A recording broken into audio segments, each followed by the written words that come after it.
Namni ijoollee durbaa san ta'e sakkiitii keessaa obboleessa kiyyaa naa kennita xiqqaa wayii qaba. Hariiroo kennallee dippiloomaasii sirreessuudhaaf. Mucattii guddoo watee hangafaa watee qaba. Maata xiqqoollee kan eeggatanillee rakkoon qabu yoo qaallichi dalagataan eeggadha jedhe anillee ijoollee lama qaba obboleeyyan tama guddoo san kennitaaf amma xiqqoo maal goonaame. Kayrimoo. Gabbara dandeettaare. Ana na amantaa amma yoo obboleessa kiyyaas kadhadhe kennitaafi. Maa abboo dubartiin tama yaabatti ka obboleessa keetiin kenne akkasitti soddoomne ilmoomni lekkitti soddooma. Na guuttasa. Na jaariyesaara. Baqa soddaadhaan haa taanu maal si fakkaata anillee obboleessa xixiqqaa lama qabaa tokkicha naa kennita. Tokko inuu Dubaayii kana jira yabboo nama tamaarillee beektaa? Ijoolleen Dubaayii malee tuwwalati akka rabbi fedhedhi. Baruma dheengaddaa dhufee nama barate akkaawuntingii barate manaajaramaa wannaati mana nyaataati. Kaashariidha mana nyaataa ho'i keessatti. Dubaayii zaraa fi kan Dubaayii jiru ta'u yoo biyya fa'aa biyya biraa fa'aa jiraatan. Wallaahi billaahi yoo adi xiqqoo nama gaarii ta'e sun harka 10 anarra nama gaariidha. Maka haadha faaxee tokko yoo dhiyoo kana dhaqee dheengaddaatti faaxee hojjetu malee jettee booyaa turte akkasumatti nama zarafuu baratee ba. Kumiin.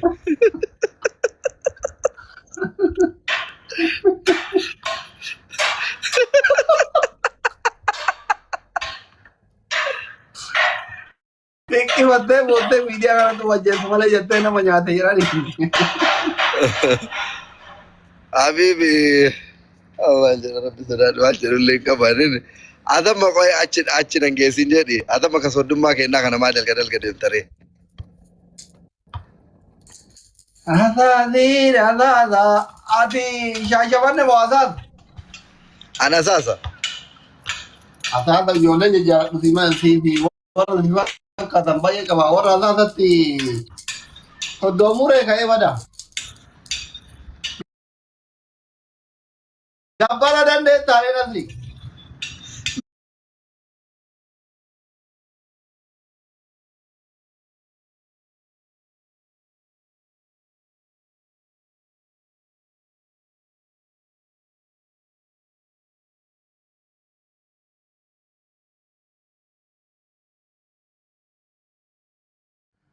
Jalqaba namni kuma dhibba lama yoo jedhan kuma dhibba lama jechuun shaashamanne mana bitaa beektaa yoo san. Bada obboleessi haadha faaxee dhaga'ee kun hojjala kana jira. Eshi hin beektu ati obboleessi haadha faaxee ka ispoortanyaa san. Kiyyaamo hin beekaani waansa. Maarree kiyyaan dhiyoo kana nama wayii nyaatti faaxee hojjetu malee jettee booyaan ture miidiyaa kanarra. Ila garreani.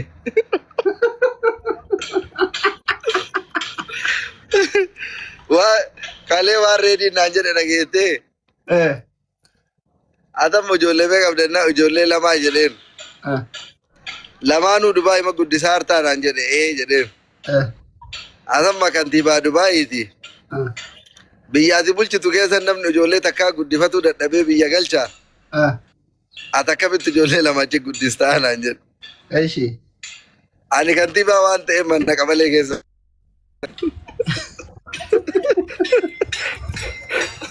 Akkasi amma mucaan yoo waallee dhahe haarama biyyarraa dhufe gada haga lafan baranne haga baranitti maa xiqqoo siistama keessa galuuf waan siistama ittiin galan nama barbaachisa waan ta'eef rakkoon qabu jedhu. Waan agarsiis ati Dubaayii manguddoo ergadhaa kaammate ofiitti jireenyi Dubaayii akka tokko ta'e karaan babbare yaadi kunu. Sarrabbuma jira amma ka gabbaraa kana mee maal jettaree deemee salaata magriiba salaatu kenno ila masgiida fodhaa fadhees yoo liqaa saara laal kenno. Salaati kootu akiraa caala. Bakka fata jedhe ishee ciao. Ijoolleen waan dhufee hin dhabdu.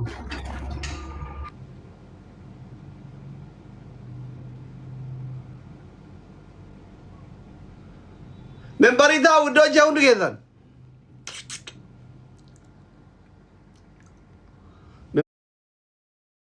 Membarii ta'a. Kennii fi gabbaraan kennaare. Nasriin kabbareen kafala.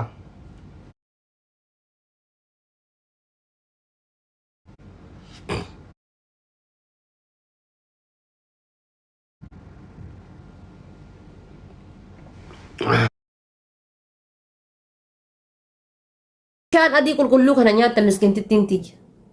Nyaachisii ka'e algaa darbii keessaa fuudhi gadi baasi gisee bahu haa bahu haadha raawu. Nyaachiftee mi algaa darbii keessaa qicadhu.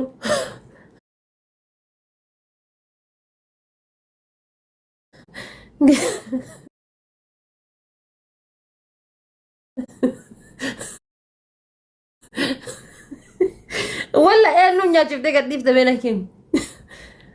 Wallahi bar nan ajaa'iba bar eenyuuf nyaachiftanii jaarsa keessa mana irraa baaftan. Nyaachifte taanaan algaa darbii keessaa buufadhu. Waan kan kee ta'ee kaa hayi habiibti tiyya bar. Ifaajjee marqitee nyaachiftee caccabsaa nyaachiftee finiina nyaachiftee buddeena ajaa'iba kana waa meeqa hojjettee nyaachifte. Itti ifaajjee nyaachiftee miti waan ifaajjee nyaachiftee. Tokko jetti jira kana ta'e jiituta jettu furrii. Gita jaarsi kan gedeme ala irratti arraaggafateetiin galeetiin jedhe teetteetiin gadhiidhamanii hirkifattee.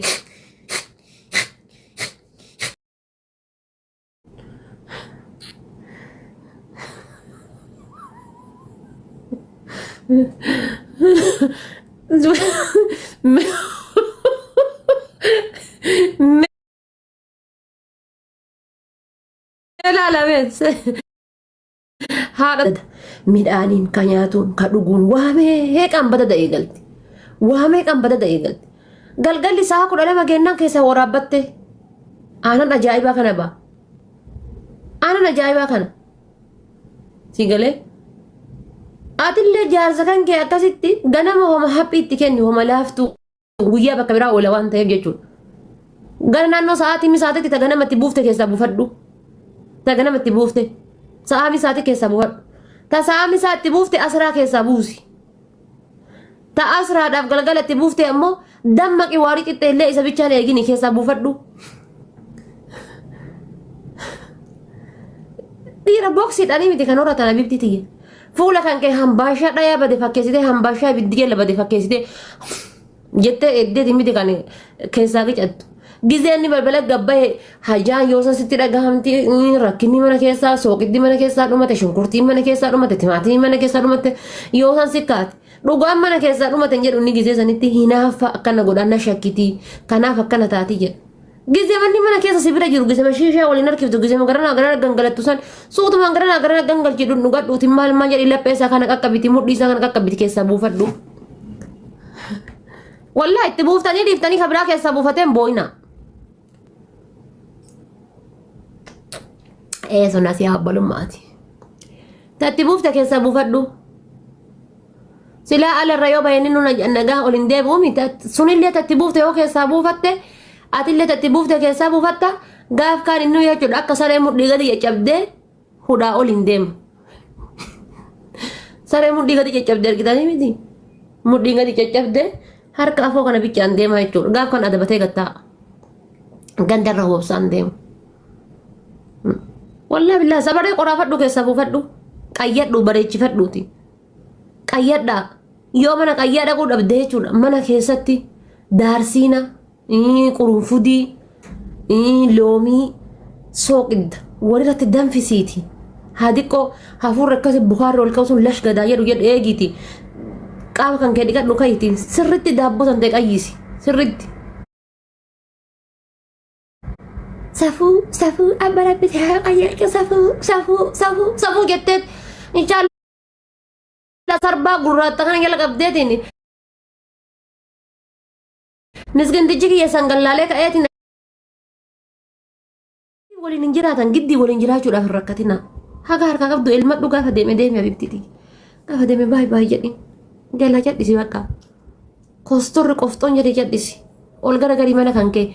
Targadhuuti hixaanatti aarfadhuuti shaaworii galiiti uffata kaqara mana keessa jiru kaqara gizee isaa waliin roomaantikii uffatu san caccabse shaanta dachaasiiti. Caccabse shaanta dachaasiiti. Amma uffata noormaalii ka gizee mana keessaa kan uffadhuuti mataa kan kita tokko uffadhuuti gizee shaawurii baatee itti hixaana irra kaayadhuuti jechuudha kana jala kanatti. Hixaana kan akkana jala qaama kan kee kana bakkaradhuuti. Shittoo bichaan eegini kana bichaan eegini. Babakkaradhu qaama kan kee kana sada godhadhu ibti tiyya. Nagaatti kuttee wallahi bilaa dhugaa siin jedha. Amma dubartiin gisee waa'ee qayyaa dubbatanii jira. Dubartiin sila jaarsaa waliin hin jirtu maal godhu qayyetti. Maal godha inni? Mee wanni inni godhu maal inni? Korreentiidha inni.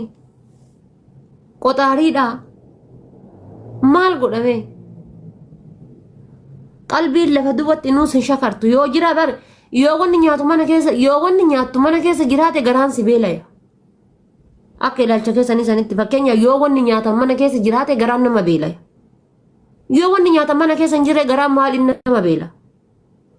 Shakara sanillee yoo taate yoo jaarsi siree irra jiraate jaarsi mana keessa jiraate qalbiin si kakkaatee qalbiin garana si lallaalti. Hin jiruufuu maalitti mee hin yaadattuuyyuu. Hin yaadattuuyyuu. Wanni mana yaadattuuyyuu hin jiru maal yaadattame. Siree irra baanaan abdii takkaan rafta. Manatti ol galaan abdii takkaan rafta. Teepni sun yoo mana keessa jiraate qalbiin si kaatee isa achi ilaaltee bakka hin jiraa miti qalbiin si yaadde. Gaafa teepni sun mana keessa hin jirre maal yaadda? Dubartiin bakka jaarsi hin jirretti akkamitti qayyatti? Bakka jaarsi mana keessa hin jirre dubartiin akkamitti qonna jetti? Bakka jaarsi mana keessa hin jiru kan uffata maalitti godhu? Sila waa jaarsa qaba kan uffata maalitti godhu? Dirqama jaarsaa waliin buluu qabdaatu uffata roomantikii uffachuudhaaf. Dirqama jaarsaa waliin mana keessa jiraachuu qabdaati qaamni kan kee qilleensa si fudhatee fata jechuudhaaf. Anama gizee mana keessa jiru atta godhe tokko. Gizee mana keessa jiru jechuudha. Xuutmaa jaan godhadhu, paantiin godhadhu, amma tanaalee ofirraa baasee argitanii. Laala haga asiititti dhootuudha. Asiinillee dhootu. Egaa qilleensa bar qaamni kan kee kun qilleensa fedhaa bar qilleensa. Digalee laal asiinis dhootuudha jechuudha. Kun mormi haga asiititti bana. Sadee jedha jechuudha qaama kee kana qilleensa. Qilleensa fudhachuu si barbaachisa qaamni kan kee kun sadee jettee gizee shaaworii irraa baatee nyaatte looshinii garaagaraa kanaan akkana qaama kan kee kana shaa jedhu kan akkana of sukkuumtee kanneen of sukkuumtee rifeensa kan kee kana shaashii halkanii kan hirriba kan of gootee jechuudha. Qabduu mataa kan ofirraa baastee latti jettee raftee jechuudha. Gizee achiikaatu jechuudha. Nama istiimii seenee garaagarummaan qabdu. Kana godhuuf dirqama jaarsi jiraachuu qaba jechuudha. Garii bira bara. Dirqama jaarsi jiraachuu qaba. Wajaa inshaallah wajaa akkuma. Dirqama ati viitaaminii fudhachuu viitaaminii garaagaraa fudhadhu barbaadiitiin. Jilba si dhukkubu, laphee si dhukkubu, waan garaagaraa waan si dhukkubu. Viitaaminii garaagaraa bitadhu dalagaa jirtanii miti hojjetataa jirtanii miti. Manoo madaamii keessa iyyuu ta'e wayi ol bahuun gara kilaasii kan keetii ol bahuun oola. Sa'aatii lama karaftu yoo taate laala. Sa'aatii lama karaftu yoo taate sa'a lama san keessatti ofirratti hojjedhu. Sa'a sadi raftaami sa'a sadi keessa sa'a takka ofii kennu. Mana madaam keessa hojjettee akkuma distii irraa kaatee dhuftee baf. Waay. Dhiiraa waliin haasa'u odoo silaa waa waajjana jennu taate sa'aatii ni qabda. Gizee waajjana jennu sa'aatii ni qabda. Gizee dhiiratti haasoftan sa'aatii ni qabda. Gaafa isaa wallola hirribni sun hin jiru. Gaafa isaa wallolta hirribni sun hin jiru. Mana madaam hojii. Manni madaam maashaallah. Manni madaam rifeensa kan keenya bakka sadi dhoofattee qibaatitti xaragattee hataa jechuu si dhooge. What? Manni madaam inshaallah koomee kan kee kana ol galtee bishaan hoo'iftee jechuudha.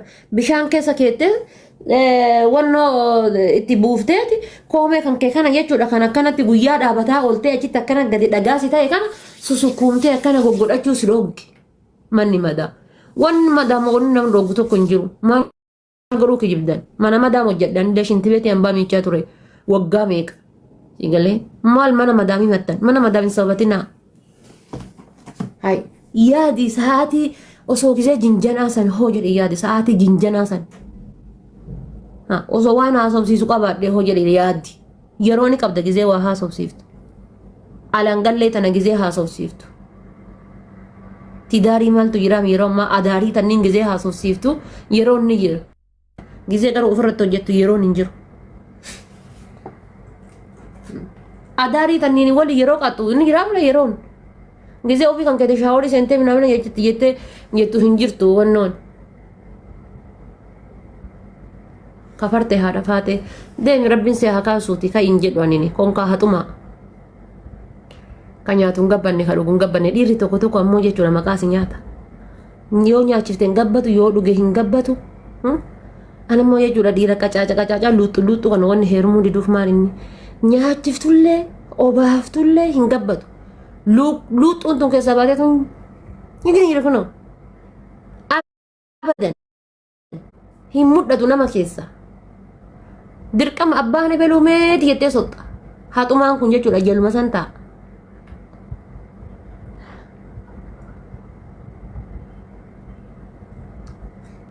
Maaf torbee tokkollee waliin hin taa'in.